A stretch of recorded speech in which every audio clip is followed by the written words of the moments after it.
নমস্কাৰ প্ৰিয় বন্ধু বান্ধৱীসকল, মই তৃষা।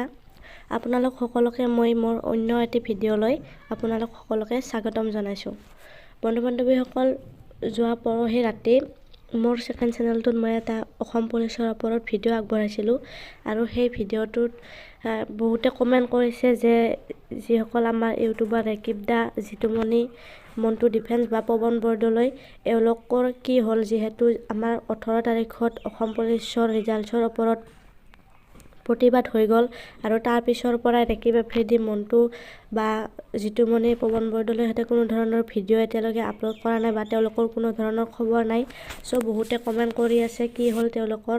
তো আপোনালোকক মই সেই কথাখিনি ক'বলৈকে এই ভিডিঅ'টো বনাইছোঁ। আৰু বহুত বন্ধু বান্ধৱীয়ে কি কৰিছে, আপোনালোকে যিবিলাক অসম পুলিচৰ ওপৰত বৰ্তমান ইউটিউবাৰসকলে ভিডিঅ' এৰা দি আছে, সেই ভিডিঅ'বিলাক চালে, কমেণ্টবিলাক চালে আপোনালোকে গম পাব যে বহুতে ৰেকিব আফ্ৰিদিহঁতক, জিতুমণিহঁতক দোষাৰোপ কৰি আছে যে তেওঁলোকৰ কাৰণে সকলো ল'ৰা ছোৱালীবিলাক ওলাই আহিছিল আৰু এতিয়া কথাটো গৈ ওলোটা হ'ল।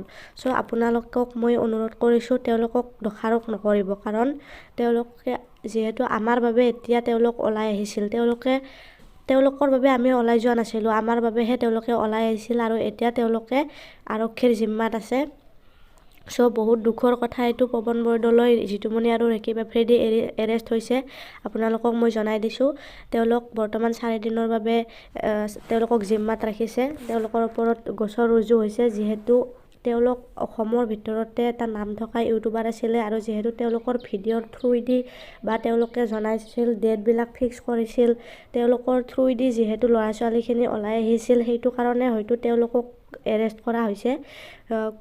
খুব কি কাৰণত তেওঁলোকক এৰেষ্ট কৰিলে সেইটো এতিয়ালৈ সঠিককৈ ক'ব নোৱাৰিম, কিন্তু অনুমান কৰিব পাৰি যে যিহেতু তেওঁলোকৰ ভিডিঅ'ৰ থ্ৰুইদি আচলতে সকলোখিনি আলোচনা হৈছিল, গতিকে তেওঁলোকক সেইকাৰণেও ধৰি ৰাখিব পাৰে। তেওঁলোকৰ মোবাইলবিলাক পুলিচে ৰাখি থৈছে। চ' তেওঁলোকে কোনো ধৰণৰ ভিডিঅ' বা তেনেকুৱা ধৰণৰ একো খা খবৰ এতিয়ালৈকে দিব পৰা নাই। কিন্তু আপোনালোকক মই কৈ থৈছোঁ যে যিসকলে বেয়া কমেণ্ট কৰিছে তেওঁলোকৰ ওপৰত বা তেওঁলোকৰ বহুতে কৈ আছে যে সেইদিনা আন্দোলন কৰিব গৈ কি ফালিলে, জিতুমণি কি ফালিলে, ৰেকিব আফ্ৰিদি কি ফালিলে। চ' তেওঁলোকে একো ফালিবলৈ অহা নাছিল। তেওঁলোক সকলোকে যেতিয়ালৈকে আমাৰ ৰিজাল্ট দিয়া নাছিল, সকলোৱে তেওঁলোকৰ ভিডিঅ'বোৰত কমেণ্ট কৰা আছিল যে আন্দোলন কৰিব লাগে, ডেট ফিক্স কৰক। চ' আপোনালোকৰ কথা ৰাখি তেওঁলোকে আলোচনাৰ মাধ্যমেৰে এই প্ৰতিবাদী কাৰ্যসূচীটো সেইদিনা অনুষ্ঠিত কৰিছিল আৰু শেষত গৈ তেওঁলোকে এৰেষ্ট হৈ থাকিলে। এতিয়া তেওঁলোকৰ জীৱনৰ ওপৰত কোনো ভৰসা নোহোৱা হৈছে। কি হ'ব তেওঁলোকৰ চাকৰি, যদি কিবা কাৰণত তেওঁলোক আইনীভাৱে যদি দোষী হিচাপে সাব্যস্ত হয়, তেওঁলোকৰ চাকৰি কেঞ্চেল হৈ যাব। চ' আপোনালোকে তেওঁলোকৰ ওপৰত বেয়া কমেণ্ট কৰাৰ আগতে এবাৰ ভাবিব। তেওঁলোকে অকল তেওঁলোকৰ